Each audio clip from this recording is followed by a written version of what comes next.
Welcome back to Point Blank. Today we are talking about local grads versus overseas grads. And you being an overseas graduate, do you think that an overseas education better prepares you for the working world? Or do you think there's a difference? As I mentioned just now, for my particular case, personally, it has helped a lot because I run a startup and it's focused on the North American market, which was where I studied. So I had to travel there a lot, and as such, it helped me a lot. But I would also put across that education is more than just being in school. It's also what happens when you, during the holiday, or when you visit people around, or the living part of it, right? So for me, I think I got a perspective of how it is to live in a bigger, more developed country. The good things and the bad things, I got to see both of them. And I got to meet different people. The school I went was pretty good, so I got to meet, like, for example, Infosys' son. I don't know if you're familiar with Infosys, but it's one of the largest Indian IT companies. So I got to hang out with that guy. So certain doors get open. So I think for me, particularly, it was very, very useful. But in terms of the teaching environment, the learning environment, you have also studied in Singapore when you were younger. Yes. So is there really a difference, so in your opinion? Yeah, unfortunately, I actually didn't do university here. So I cannot comment on the university level. I can only comment on the undergrad and graduate, which was where I did in the US.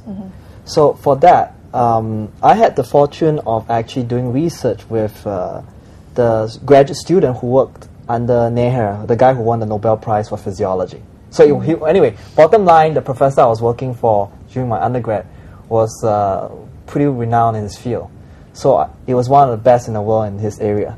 So I had the chance to work with that guy. So that was big for me, right? I don't know if you could do it anywhere else other than these top schools. What about Joe and Changwon? What do you think what is the best thing to you about studying in a local institution?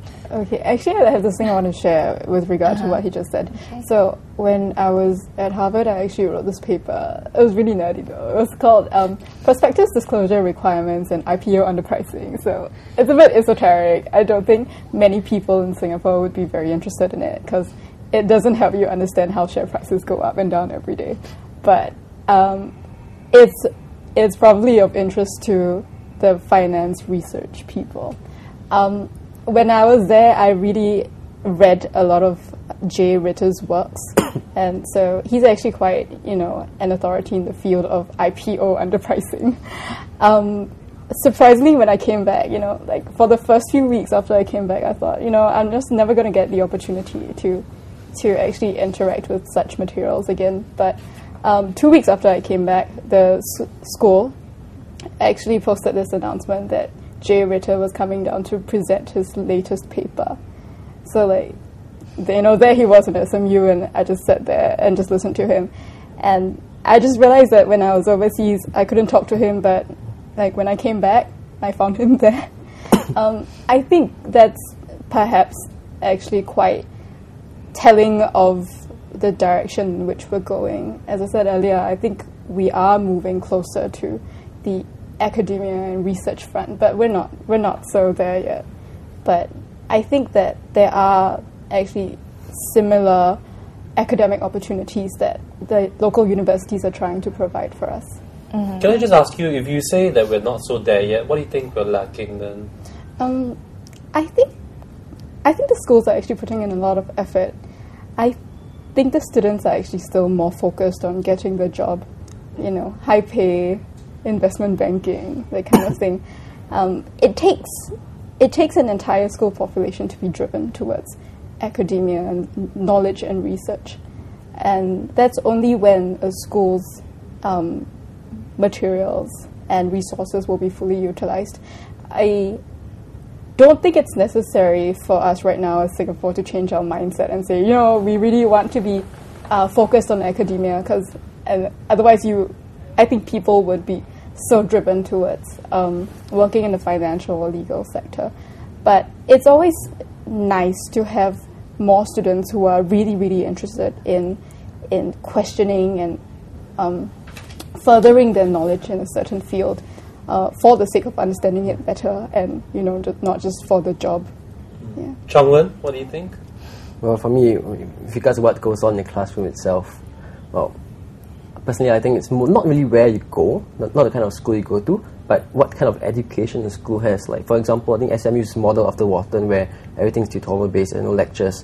Whereas I have friends in LSE who just sit for many lectures, which they don't go most of the time. So, I mean, obviously, for them, the experience of overseas is having fun, because they don't go for classes anyway. Whereas for us, we can't. We have to go for them because it's tutorials. It's small group-based.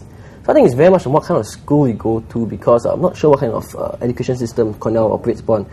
Maybe it's like lectures and tutorials, because from what I've spoken with my friends, the tutorial system seems to work better, and that's the way it's implemented at SMU.